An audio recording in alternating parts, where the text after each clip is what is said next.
Bonjour à tous et bienvenue. Nous sommes heureux de vous accueillir aujourd'hui pour ce webinaire consacré à la cybersécurité des PME. Je suis Béatrice Warnke, responsable de PME chez Microsoft France et je suis aujourd'hui entourée de 3 experts de la cybersécurité qui nous feront part de leurs expériences. Alors un petit mot d'introduction avant de les présenter. La session d'aujourd'hui s'inscrit dans le cadre du parcours cybersécurité de Ma PME numérique. Ma PME numérique, c'est une initiative collective emmenée par Microsoft France pour accompagner les dirigeants de PME dans leur transition numérique. Le premier objectif de Ma PME numérique, c'est de former les dirigeants des PME aux outils du numérique sur un certain nombre de thématiques identifiées comme le commerce connecté, la collaboration. Et le deuxième objectif, c'est de mettre à disposition un catalogue de solutions particulièrement adaptées aux besoins des PME sur ces mêmes thématiques. Alors, à présent, je vais faire un petit tour de table virtuel pour présenter nos participants d'aujourd'hui, que je remercie chaleureusement. Tout d'abord, j'ai le plaisir d'accueillir Franck Giquel de cybermalveillance.gouv.fr. Bonjour Franck. Bonjour Béatrice. Nous avons également parmi nous un dirigeant de PME, Arnaud Muller, directeur associé de CMG Consulting. Bonjour Arnaud. Bonjour Béatrice, bonjour à tous. Et pour compléter ce panel, Lénie Verkuisen de la société BeCloud. Bonjour Lénie. Bonjour à tous. Alors merci à tous les trois pour votre présence aujourd'hui et pour nous éclairer sur ce sujet très sensible de la sécurité des PME. Pour lancer le sujet, je dirais qu'il y a aujourd'hui un paradoxe autour de la cybersécurité des PME. C'est qu'aujourd'hui, finalement, le sujet est assez peu identifié ou relativement peu identifié parmi les dirigeants de PME comme étant un sujet absolument prioritaire, alors que la menace est grande. D'une part, la menace est importante sur les PME. Elles sont au moins aussi attaquées que les plus grands groupes ou les grandes institutions. Et d'autre part, elles sont peut-être plus vulnérables, peut-être parce qu'elles sont souvent moins protégées, n'ayant pas toujours d'informatique, de responsables informatiques dédiés. Et puis également parce que l'impact des attaques peuvent être plus important pour des PME. Si on parle d'attaques par rançongiciel, le montant des rançons peut être très important. La perte aussi liée à l'arrêt des activités que peut provoquer une attaque peut être très impactante pour les PME. Donc c'est pourquoi aujourd'hui, on va essayer d'éclaircir et d'éclairer des solutions pour permettre aux PME de mieux se protéger. Alors, devant l'ampleur de cette cybermenace, qui ne concerne pas que les PME, mais tous les niveaux de la société, du particulier aux grandes institutions, les pouvoirs publics se sont saisis du sujet en lançant un certain nombre d'initiatives, parmi lesquelles la création de cybermalveillance, qui veille aujourd'hui à la protection de tous les publics, du particulier aux à plus grandes entreprises. Donc, j'ai le plaisir, dont je l'ai dit, d'accueillir Franck Giquel, responsable des partenariats de cybermalveillance. Alors, Franck, cybermalveillance a été créé il y a environ 5 ans. Alors, tout d'abord, bon anniversaire. Est-ce que tu pourrais nous présenter, le rôle de cybermalveillance? Oui, alors, pour être précis, on est sorti de terre, même si le projet était en gestation avant ça, mais le dispositif est sorti et la plateforme fin 2017. Ça reste encore un jeune dispositif, mais effectivement, il a été créé pour être en capacité d'aider à la fois les particuliers, les entreprises, les collectivités, autour des sujets de la sécurité du numérique. Et en quelques mots, on nous a donné 3 missions principales. Alors, même si ce n'est pas politiquement correct, tout d'abord l'assistance, puisque malheureusement, vous le disiez un petit peu en intro, les uns et les autres peuvent se sentir peu concernés par le sujet. Et malheureusement, bien souvent, on est sensibilisé à la force de l'incident. Mais nécessairement, à côté de ça, on a une mission importante de sensibilisation et de prévention. Et puis une mission d'observation du risque. Et le dispositif, afin de pouvoir couvrir de telles missions et un public aussi large, a la particularité de prendre la forme d'un groupement d'intérêt public. ce qui nous permet en fait de travailler à la fois, de faire travailler de concert les acteurs publics avec différents ministères et aussi les acteurs du monde privé qui vont représenter de manière très élargie l'ensemble de l'écosystème, qu'il s'agisse des utilisateurs, victimes potentielles, des prestataires référencés sur la plateforme pour aider les victimes, on va avoir l'occasion d'en reparler je pense, et puis aussi les offreurs de solutions et de services. Merci Franck. Alors vous l'avez mentionné, le GIP est l'un des principaux observateurs de la menace cyber et a d'ailleurs publié un rapport annuel. Est-ce que vous pourriez revenir sur les principales menaces pour les différents publics, PME et également les particuliers dont les comportements ont beaucoup d'influence aussi au sein de l'entreprise?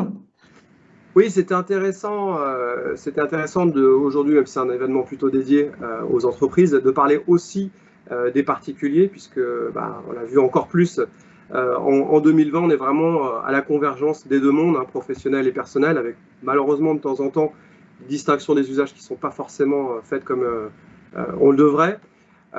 Donc là, l'idée, on va peut-être pas couvrir toutes les menaces, mais c'est peut-être de vous parler quelques-unes des principales menaces constatées en 2020, à commencer par les particuliers. Juste un chiffre pour que vous compreniez bien de quoi on parle.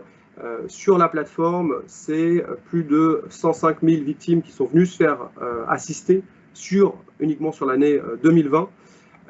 Donc là, derrière tous ces pourcentages, il faut bien comprendre qu'il y a des individus et des entreprises. Donc c'est pas abstrait, le risque est bien là et c'est l'intérêt peut-être aussi de le présenter pour essayer de sensibiliser tout le monde. Tout d'abord, et loin devant l'hameçonnage, qui a vraiment explosé durant, pour nous, les premières semaines du confinement. Début mars 2020, on a enregistré une hausse de plus de 400% des signalements chez nous.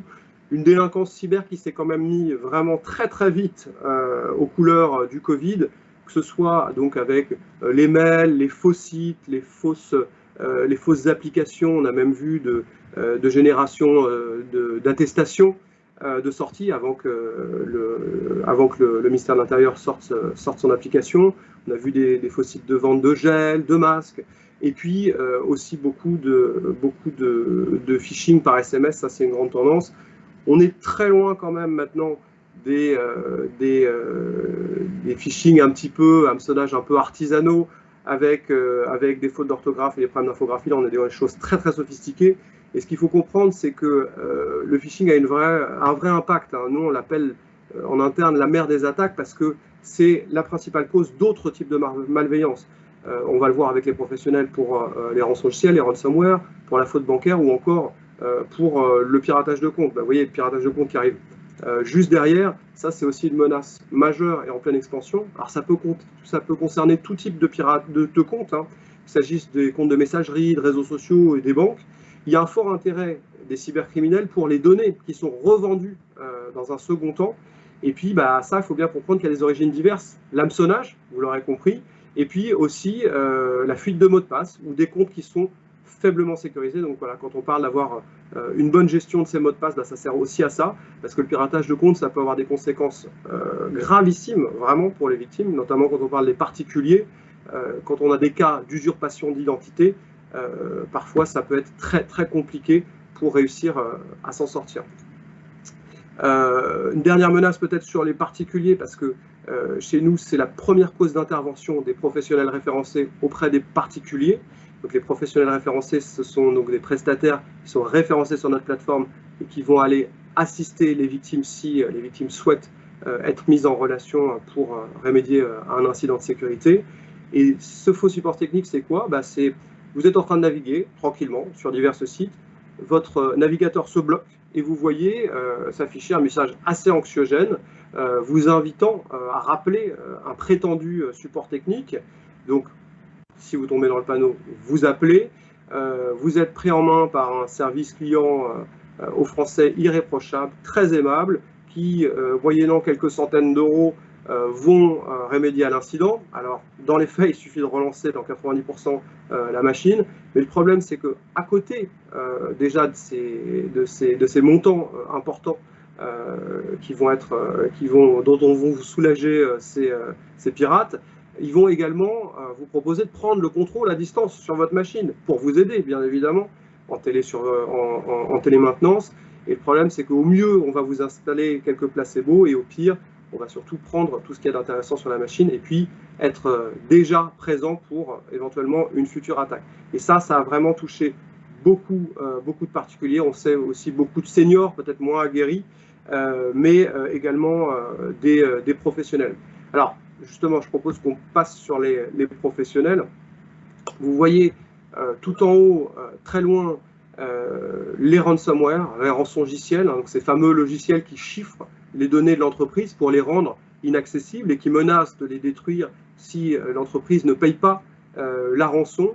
Pour vous donner un ordre d'idée, c'était à peu près en 6e position du triste top des menaces en 2019, c'est passé tout en haut. Vous en avez certainement toutes et tous beaucoup entendu parler aussi par les grands médias qui se sont fait l'écho de ces phénomènes durant toute l'année. C'est parce que pour nous, c'est assez significatif. Ça correspond, pour vous donner un ordre d'idée, à 1000 demandes d'assistance rien que sur l'année 2020. C'est plus 50% pour nous. Ce qui est important, c'est de comprendre que ça peut toucher vraiment tout type et toute taille d'organisation. Il n'y a pas, comme on peut l'entendre de temps en temps, certaines qui pourraient être plus ciblées. On voit vraiment toute taille d'entreprise, tout secteur confondu. Et même mieux que ça, les pirates, maintenant, marketent vraiment leurs offres. On a vu, pour un même ransomware, des pirates qui allaient adapter les messages et le montant de la rançon à la typologie d'entreprise qu'ils avaient en face d'eux. Il faut bien comprendre qu'ils sont dans une logique héroïste. On est dans un écosystème cybercriminel assez redoutable, qui fonctionne en cartel. Certains spécialisés dans le développement, d'autres dans l'intrusion, d'autres dans la négociation, d'autres même dans le blanchiment. Et il faut aussi se sortir de l'esprit que le ransomware, ce n'est pas exclusivement lié au clic malencontreux sur une pièce jointe. Ça existe encore, on ne va pas dire l'inverse, mais chez nous en tout cas, on constate que le principal vecteur de compromission, c'est plutôt lié à une intrusion via les accès externes. Donc des failles par exemple qui ne sont pas corrigées, des mots de passe trop simples ou justement l'hameçonnage, on va y revenir. Et une autre tendance qu'il est important de mesurer, c'est que face justement à des entreprises ou des collectivités qui commencent à être un peu mieux armées face au ransomware ou au rançongiciel, les pirates s'adaptent aussi et on commence à voir poindre des demandes de rançon qui ne sont plus liées au fait de donner à nouveau accès aux données de l'entreprise, mais on menace de divulguer maintenant les données de l'entreprise. On avait vu ça l'année passée, par exemple aux États-Unis, avec les avocats de M. Trump et de Madonna qui s'étaient fait voler des données. On a vu ça dans le monde aussi de l'audiovisuel ou de jeux vidéo. Et évidemment, ça peut avoir un impact assez conséquent pour de plus gros acteurs qui verraient sortir leur projet, par exemple, 3 à 5 ans avant la date prévue sur le marché. Dernier zoom peut-être, et après j'en aurai fini parce qu'on pourra en parler des heures, c'est l'hameçonnage en entreprise. Donc à nouveau, vous voyez, ça reste important. C'est tout sauf, comme je peux l'entendre parfois, du spam. L'hameçonnage, c'est le point de départ potentiel d'attaques de grande ampleur. Dans de nombreuses attaques dites avancées ou persistantes, on a vu, en remontant un petit peu après les différentes étapes, que ça avait commencé par un simple hameçonnage. Alors, simple hameçonnage, c'est vite dit. Là, on parle plutôt d'hameçonnage dédié, ciblé, on appelle ça du spear phishing, où les attaquants vont rôder, faire un peu d'ingénierie sociale pour regarder quelles seraient les meilleures victimes, le maillon peut-être le plus faible ou celui sur lequel on a le plus d'infos dans votre entreprise, pour aller lui envoyer le phishing, l'hameçonnage, le message d'hameçonnage qui va bien pour après prendre ses mots de passe et identifiants, rentrer dans le système d'information de l'entreprise pour après tout simplement se répandre, cartographier et puis pouvoir après faire une attaque de grande ampleur avec derrière les dégâts qu'on peut imaginer. Merci Franck pour cette mise en évidence très précise des menaces. Concrètement, je suis patron de PME.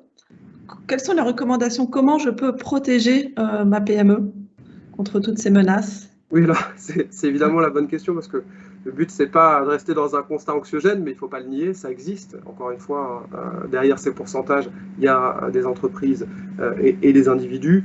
Il y a vraiment deux grands aspects. Le volet humain et le volet technique.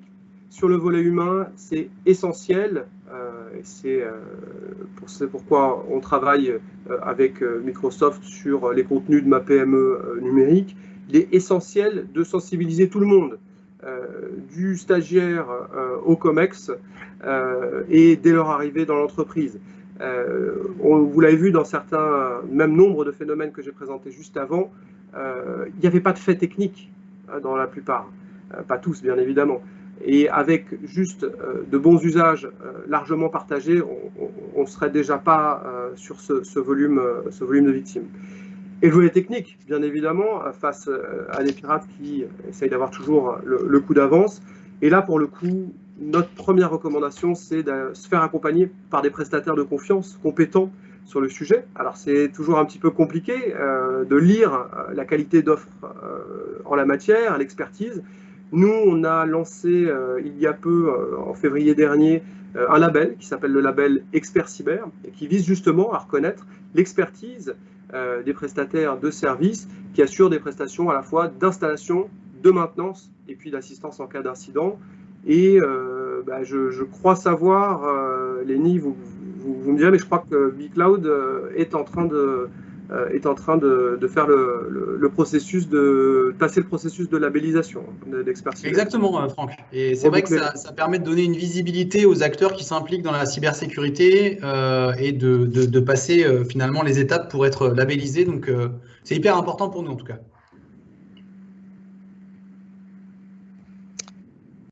Parfait, merci Franck pour ces précieux conseils. Donc, on voit que la responsabilité face au risque cyber, elle porte beaucoup sur le dirigeant de PME. Et du coup, je me tourne vers vous, Arnaud, dirigeant et associé de CMG Consulting. Vous avez entrepris une démarche pour mieux protéger votre entreprise. Est-ce que vous pourriez nous en dire un petit peu plus sur, évidemment, sur CMG Consulting, mais aussi sur le déclencheur de cette démarche? Eh ben avec plaisir, Béatrice. Déjà, quelques mots, comme vous le disiez, sur CMG Consulting Group. Aujourd'hui, c'est un groupe qui fait du conseil, qui est un conseil métier spécialisé. Il est constitué d'une holding et de 4 filiales opérationnelles, dont 3 en Île-de-France et une au Portugal. Donc ça fait à peu près 180 collaborateurs, donc plus que ça, et 21 millions d'euros de chiffre d'affaires. Et on a maintenant une quinzaine d'années d'ancienneté. Donc en termes de business model, nous employons majoritairement des consultants qui sont auprès de nos clients pour porter des missions, soit sur la dimension projet, soit sur la dimension métier ou sur du conseil en organisation. Voilà un peu pour le scope. Pour venir à ce qui nous intéresse, il faut comprendre qu'un groupe comme CMG Consulting Group ne s'est pas créé en un jour et qu'il y a eu des étapes. Une première étape en 2006 avec notre première filiale, 2011 deuxième filiale, 2018 création de la holding, restructuration du groupe avec une société tête et des filiales opérationnelles pour nous permettre de faire à la fois de la croissance organique et de la croissance externe. À partir de 2019, première acquisition avec l'acquisition d'AMO Conseil. Et en 2021, donc en janvier de cette année, création de notre première filiale étrangère. Voilà. Donc c'est un processus de construction par empilement, par capitalisation sur un certain nombre de succès, de best practices. Et en ce qui concerne les systèmes d'information et la sécurité des systèmes d'information, on est sur une trajectoire assez similaire. C'est des petits pas, et à force de faire des petits pas, soudainement on se rend compte qu'on a fait beaucoup de trajets, qu'on a mis en place beaucoup de choses, et il y a des moments de maturité dans lesquels on regarde tout ce qui a été fait, on le repense, on le réorganise, et là on se rend compte effectivement parfois de ce qui reste à faire et de ce qu'on peut faire. Voilà. En termes de système d'information, bon, dans notre parcours, on a d'abord eu une logique micro très simplifiée avec une gestion des mots de passe qui était décentralisée au niveau du poste de travail. On est resté comme ça quelques années. Pour autant, la problématique de la sécurité des systèmes d'information, ça fait déjà plus d'une dizaine d'années qu'on l'a en tête, puisqu'on a commencé à évoquer la responsabilité sur les données personnelles et sur la protection des données informatiques dans nos contrats de travail dès l'année 2010. Pour autant, il a fallu attendre entre guillemets, la centralisation des systèmes d'information et notamment du parc pour qu'on puisse avoir des approches plus industrielles. Nous, on est passé sur le cloud dès 2013 pour notre plateforme collaborative. On a étendu cette vision à partir de 2016 quand on est devenu client en direct de Microsoft pour l'ensemble de nos aspects collaboratifs, c'est-à-dire pas seulement la messagerie et Exchange, mais aussi le stockage de fichiers, SharePoint, les espaces collaboratifs. Et c'est à partir de 2016, donc dans les 5 dernières années, il y a une véritable accélération avec, entre 2016 et 2019, disons, la cloudification totale de notre système d'information, l'abandon des serveurs de fichiers, de fait, la mise en œuvre d'une authentification centralisée basée sur le système Microsoft principalement. Et c'est là qu'on se retrouve en 2018, lors de la création du groupe, lors du transfert du parc à la holding. On a mis tout le parc, on a réunifié le parc, on l'a homogénéisé, et on a voulu le mettre sous contrôle. Et c'est là que, soudainement, on a eu des problématiques d'industrialisation de la mise sous contrôle du parc qui nous ont ouvert de nouveaux outils et nous ont permis d'avoir une nouvelle réflexion. C'est là qu'on a commencé à se rendre compte que la technicité de la sécurité des systèmes d'information exigeait l'apport d'un regard extérieur. Et c'est là que nous avons pu faire appel au service notamment de BigCloud, donc qui nous a accompagnés sur ce sujet depuis le deuxième semestre 2018. Voilà pour le début de entre guillemets, de l'accélération.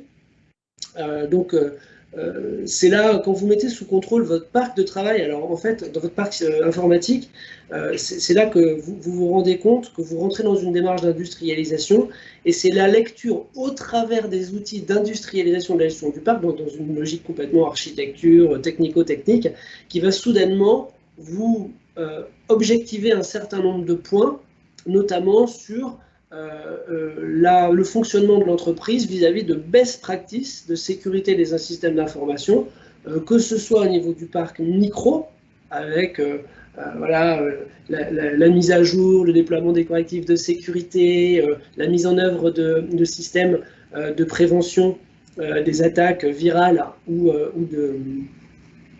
de worm par une solution centralisée et monitorée. Donc tout finalement, c'est en mettant le doigt dans la gestion centralisée du parc et dans la gestion centralisée des identités, soudainement vous découvrez des outils à votre disposition, ça vous fait vous poser des questions, et là vous vous rendez compte qu'effectivement il y a une logique assez saine et assez vertueuse qui va se mettre en œuvre en partant de l'archi informatique, mais en regardant de plus en plus vers les hommes et les femmes qui constituent vos dispositifs. Voilà.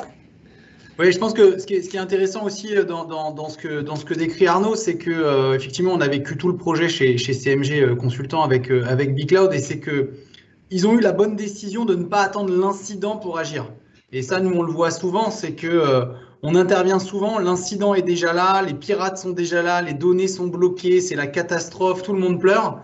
Et là, j'allais dire, je ne vais pas dire que c'est trop tard, parce qu'on peut toujours faire quelque chose, mais on a vraiment, avec Arnaud, eu la possibilité de bâtir un projet de sécurité, emmener l'entreprise avec ça et en faire aussi un vrai projet de productivité pour l'entreprise, pour que on soit tous plus efficaces. Et donc ça, c'est, je pense, la bonne manière de prendre le projet de sécurité dans les PME.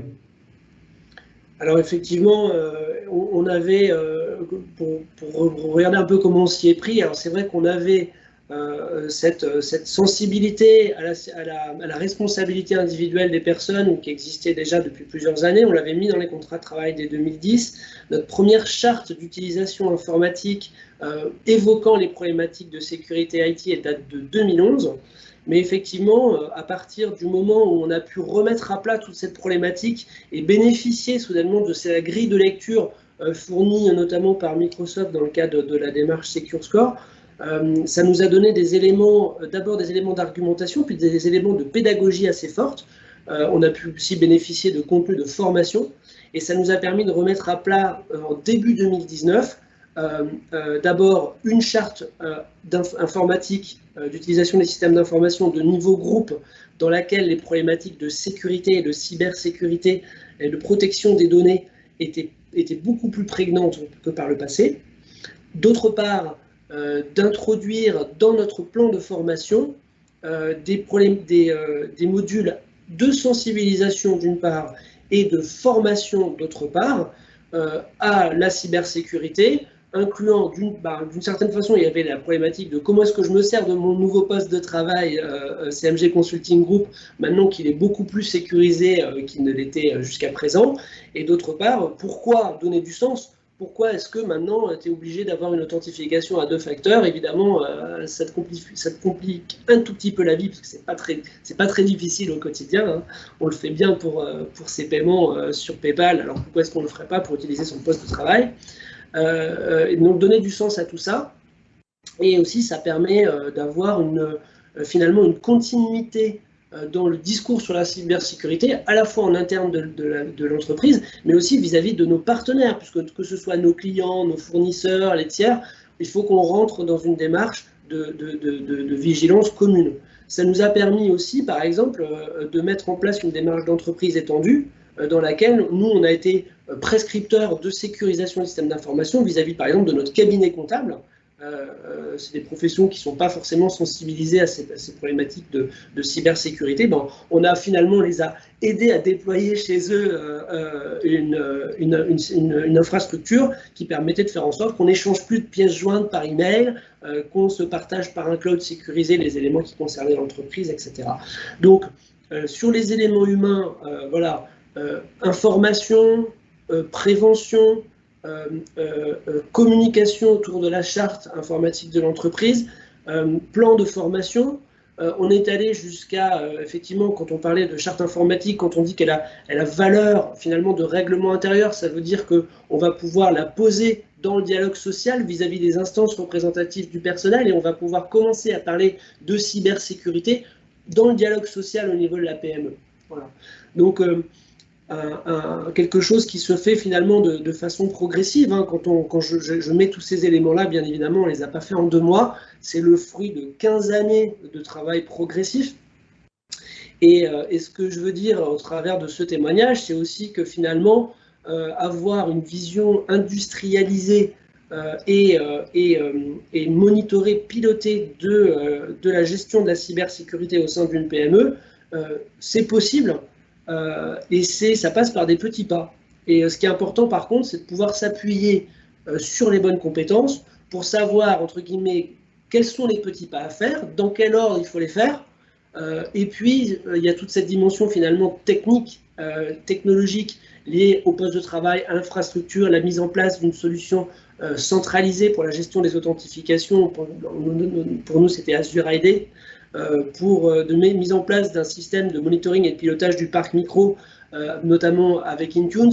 Voilà, ce sont des choses qui sont très techniques, sur lesquelles on a besoin d'avoir un véritable partenaire qui va, entre guillemets, nous aider à faire les petits pas dans le bon ordre et mettre à disposition au bon moment le bon niveau de conseil sur les bonnes technologies pour faire en sorte que nous, bon, c'est pas le métier, on puisse se concentrer sur notre business, sur notre recrutement, sur la formation de nos collaborateurs et, entre guillemets, laisser les personnes compétentes gérer les aspects technico-techniques qui, eux, doivent être bien gérés, et c'est la base. Merci Arnaud, et effectivement, c'est ce que soulignait Franck également en introduction sur la nécessité de bien se faire accompagner. Donc merci pour votre témoignage de dirigeants d'entreprise, et en particulier pour avoir souligné les aspects humains qui sont effectivement fondamentaux. Et sur la partie gestion IT, du coup, j'aimerais passer la parole à Lénie, donc partenaire Microsoft, qui accompagne de nombreuses PME dans la sécurisation de leur système d'information. Lénie, est-ce que vous pourriez nous faire part du constat général que vous faites aujourd'hui sur les PME et la sécurisation de leur système d'information? Oui, bah effectivement, donc nous on accompagne plusieurs milliers de PME aujourd'hui dans ce véritable parcours. Parce que là où je reprends Arnaud, hein, c'est qu'on est dans un parcours. La sécurité, c'est pas appuyer sur un bouton, c'est une transformation globale qui part du dirigeant. Déjà, premièrement, il faut que le dirigeant ait conscience que il a besoin de mettre en sécurité son entreprise et ses collaborateurs. Il a besoin de protéger tout cet environnement-là. Et donc ça, c'est vraiment le point de départ. Et puis ensuite, une fois que cette prise de conscience est là, on peut emmener ces PME sur un parcours qui va durer et qui sera surtout un ensemble d'outils et de moyens humains à mettre à disposition qu'il va falloir contrôler, monitorer, réauditer régulièrement, puisque bien sûr, Franck le voit beaucoup aussi dans ses études, ça n'arrête pas d'évoluer. Il y a des cybermenaces qui sont de pire en pire, de mieux en mieux faites. Moi, j'en apprends tous les jours et j'en vois tous les jours. Et donc, d'avoir réussi à mettre les systèmes de contrôle qui nous alertent en amont que quelque chose de bizarre est en train de se passer est absolument essentiel. Mais encore une fois, tout ça doit partir du comité exécutif de l'entreprise. Ensuite, une fois que cette prise de conscience est là et que ce comité exécutif va pouvoir faire passer le message à ses collaborateurs, et ça aujourd'hui, effectivement, sur ma PME numérique, il y a toute une série de formations qui vont vraiment, grâce aux initiatives aussi gouvernementales, former les utilisateurs à avoir les bons réflexes, les choses à trouver bizarres. Il y a néanmoins aussi toute une infrastructure à mettre en place qui pour moi repose sur plusieurs piliers.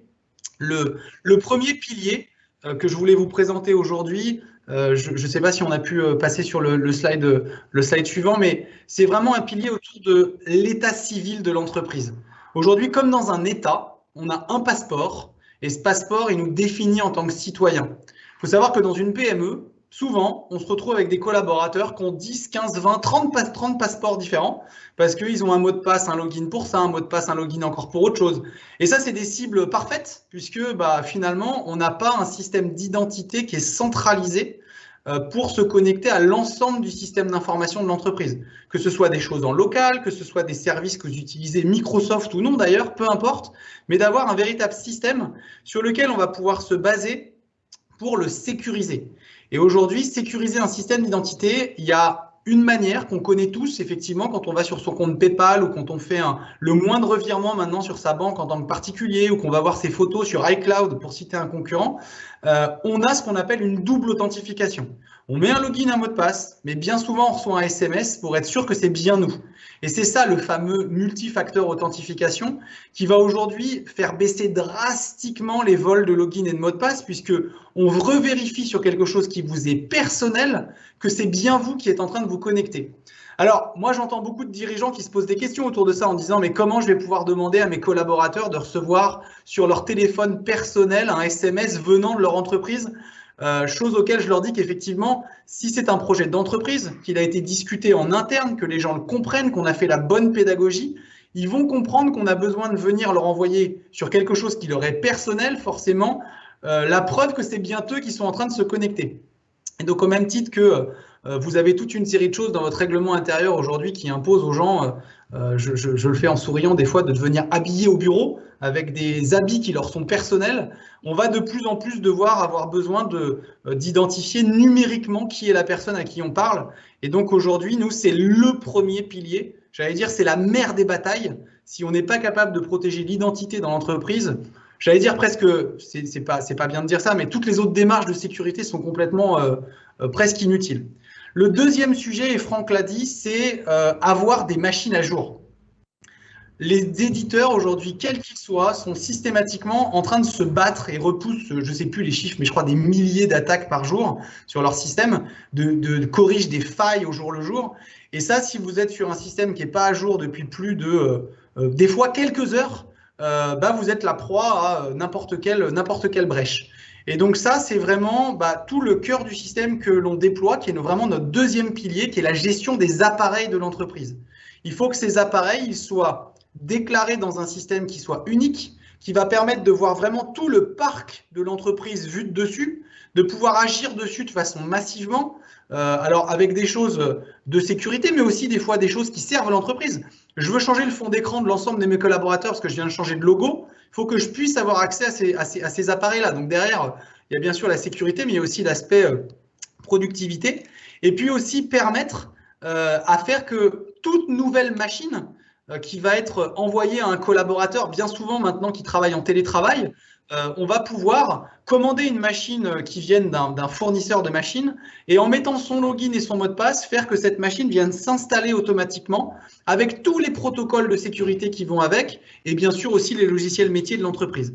Donc c'est vraiment les deux gros piliers fondamentaux sur lesquels on travaille aujourd'hui qui sont avec la pédagogie dans l'entreprise, le pilier sur l'identité et la gestion de la conformité des machines, des choses sur lesquelles, effectivement, nous, on trouve 95% des PME aujourd'hui, avant de nous rencontrer, qui n'ont pas du tout commencé le début de l'ensemble de ces deux chantiers, sachant qu'encore une fois, le plus important pour moi est le premier et le deuxième derrière.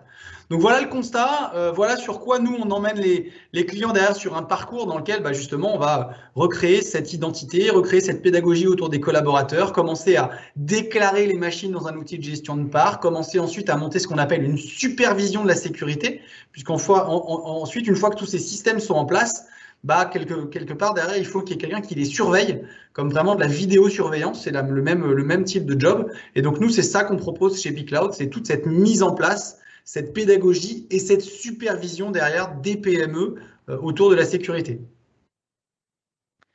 Merci Lenny et merci à tous les trois pour vos interventions qui ont été, je crois, riches d'enseignements.